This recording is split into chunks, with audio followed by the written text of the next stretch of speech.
that whole scenario there is based on the idea that the vaccine actually works and doesn't harm you in some other ways that are now possible issues with this DNA contamination, or our DNA contamination, being tied to the adjuvant chemical aluminum in the vaccines. So there's another reason to start questioning the whole line, lies really, by the vaccine industry. There's one other point on that, Mike, this biological effect, and that is what was found in the original studies, which was not broadly broadcast widely, was that women who had already been exposed to human papillomavirus, they already had antibodies in their blood to HPV. In fact, when they were given the vaccine, it accelerated the progression to a cancerous process, to a precancerous process.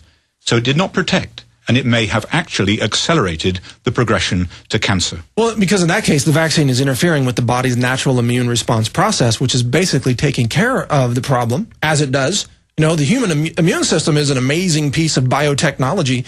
I mean, miraculous in its function, right? So now they come in and they inject this intervention, and as you were just describing it, it can actually then increase the woman's risk of cervical cancer. Well, it seems that those women who are already positive for the virus may well have progressed in having been given the vaccine. Now, you would say, well, we don't know whether this is real or not, but we should test women before giving them the vaccine on the basis that we do not want women to progress. Are women routinely tested? Are children routinely tested for prior exposure in school? No, they are absolutely not.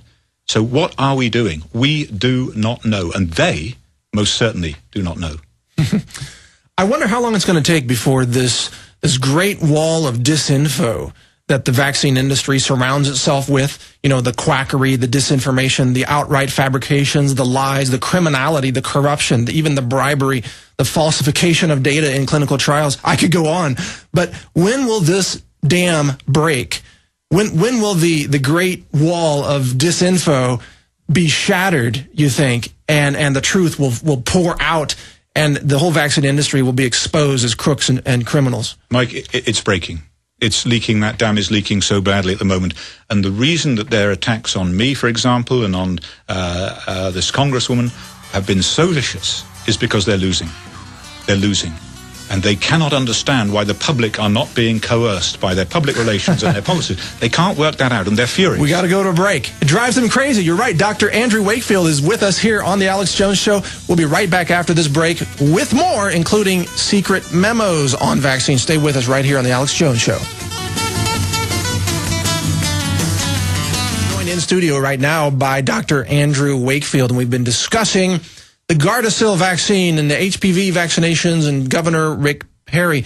And I promised before the break that Dr. Wakefield would be bringing you some secret memos. Actually, are you sure that these are secret memos, Dr. Wakefield, or what are these, public posts? Or these are public posts. Yeah, again, this is the initiative of SaneVax. They've obtained what appears to be, at least at first blush, insider blogs or exchanges on a blog for members of the pharmaceutical industry. And these are people who work in the vaccine industry. Absolutely. Posting these things. That is certainly the inference from the way these are written, the language that's used. All right, read us a couple. Let's hear what they have to say. Because what they go to is a reflection of what's happening behind the scenes, the state of morale and the perception of this problem from people working within the industry itself. And I imagine at various levels. It says here, all the farmers bend the truth a little. This is a quote, there's a direct quote on the blog. It goes with the business. The issue is that we can't screw up the product during the manufacturing process. We need a better system in place to pick this shit, up. Oh, you can't say that on the air. I am sure we have a department that checks this crap. I guess I can say that. Yeah, that's about as far as you can go. They are sleeping behind the wheel. Not only does this screw up my sales, it expletive deleted up getting products through the pipeline because the FDA has no faith in us. New products is how we make our money, Seek.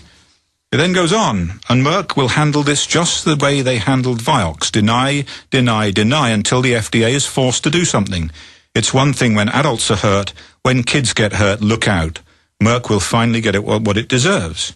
And it's great, as if trying to sell a vaccine with this many reactions isn't hard enough already. The most depressing thing about these posts is that none of us are surprised that this happened. Maybe it's time to cut the cord. Now, what website is this from? This is on SaneVax.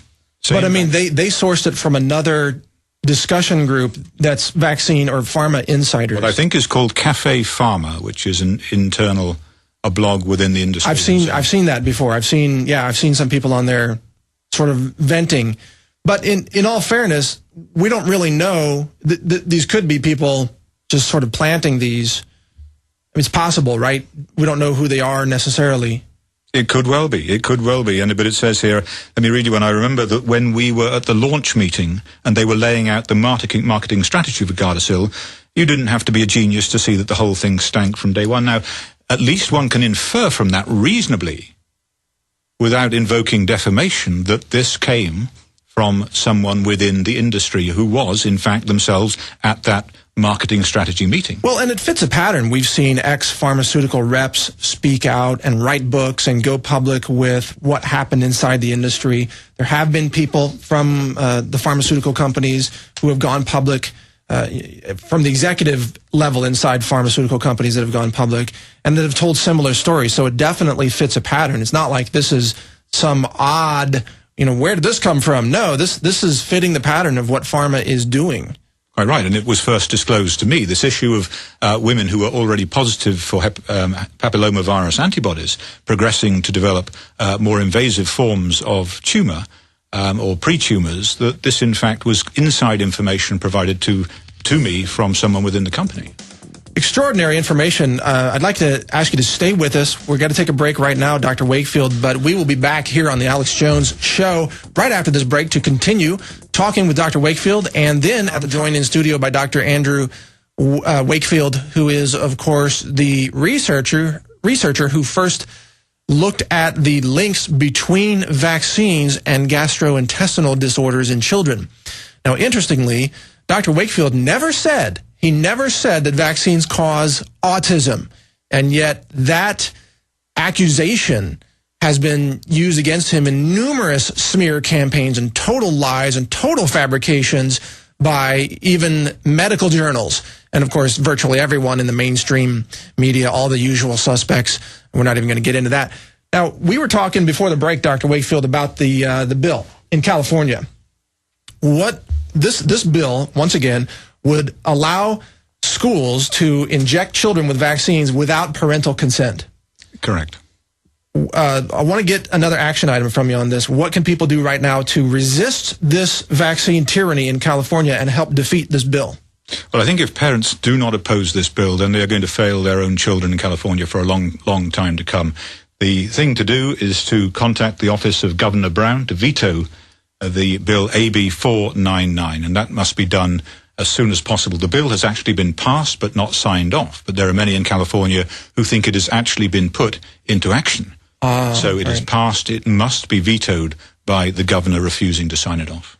So if Governor Brown goes along with this bill, he could end up having the reputation that Governor Perry has today for mandating vaccines. Although it's not a mandate necessarily, but it's the same issue of vaccines being injected into children without parental consent. I think Governor Perry made a mistake. I think he acknowledged that he made a mistake, and that has since come to light and hasn't gone as far as this has gone. This is a bill that is actually passed and is merely waiting to be signed off by the governor. This is far more insidious and far more dangerous. Yeah, it's scary that all the state legislature there in California approved of this. They must have received all kinds of money from the drug companies. One can only guess. That's a pretty safe assumption. What's the latest on the autism situation? And also want to ask you, has the British Medical Journal yet retracted their baseless attacks on you where they distorted the facts, where they lied, they just openly lied about where your data came from in your research and why it didn't match some of the original general physicians and so on?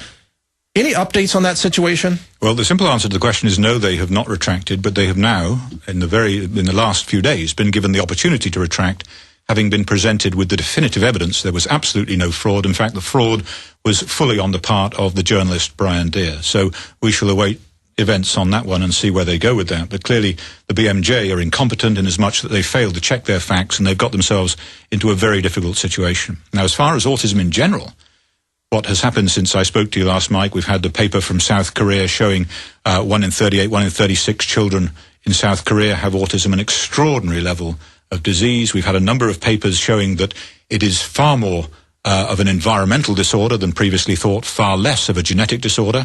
So that may simply be that the profile of the disease is changing, and what we're seeing is a novel environmental disease emerging. Well, and by environmental, you mean things that have been injected into them or that they've been exposed to. Yeah, things in the environment that they have been exposed to. All right, we got to go to break. I want to thank you for joining me, Dr. Wakefield. Wakefield, it's been great having you here on the show. And everybody check out the book, Callous Disregard, and the website one more time. Callous-disregard.com. There we go. Dr. Andrew Wakefield right here on The Alex Jones Show. We will be back.